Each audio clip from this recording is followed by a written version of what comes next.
Well, if you thought Joe Biden's inauguration meant the end of fascism in this country, we've got some bad news for you. It turns out fascism is still alive and well, and it's highly concentrated in the Pacific Northwest. Last night in Portland and Seattle, Antifa members once again attacked Starbucks and then turned their attention to the headquarters of the Oregon Democratic Party.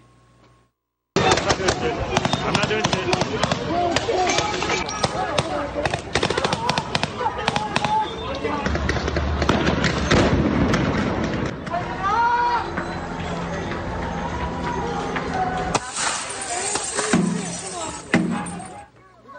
Police made more than a dozen arrests. One person was carrying a large knife, bear mace, gas mask, and a collapsible baton. Another, police said, had a backpack full of Molotov cocktails.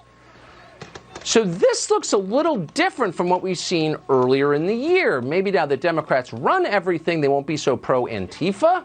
Just a guess. Jason Rantz has been on this story since the first day. He's a radio show host in Seattle, and he joins us tonight with a prediction on that. Jason, good to see you. It seems like more of a crackdown than we've seen before. By the way, I'm in favor of cracking down on violent crazies like Antifa, but has the response changed? The response has changed maybe a little bit. I think it looks a little bit more aggressive than we've seen in the past. The question is, will they actually keep up with it?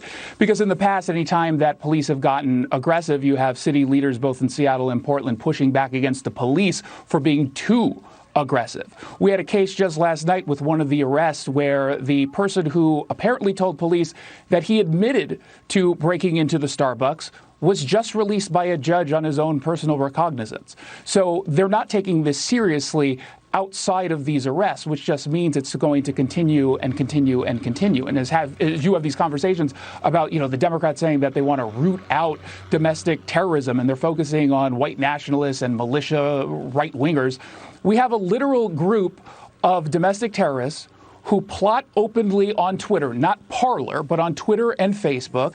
They self-identify as Antifa. They have a flag. They have a uniform in black bloc. They all dress exactly the same. And they have a radical ideological perspective. If you want to root out domestic terrorism, you go after Antifa instead of pretending that it's a mythical group created by the right, or it's simply an idea whose ideas are so damaging that buildings end up collapsing once they utter them. It's absolutely ludicrous. At some point, I'd love for you to take a camera. We're out of time, unfortunately, but I hope you'll come back and just get a camera and show us what downtown Seattle and Portland look like after months of unrestrained lunacy. I'm serious. These are great American cities, and what do they look like now? I hope you'll come back with that. Jason Rantz.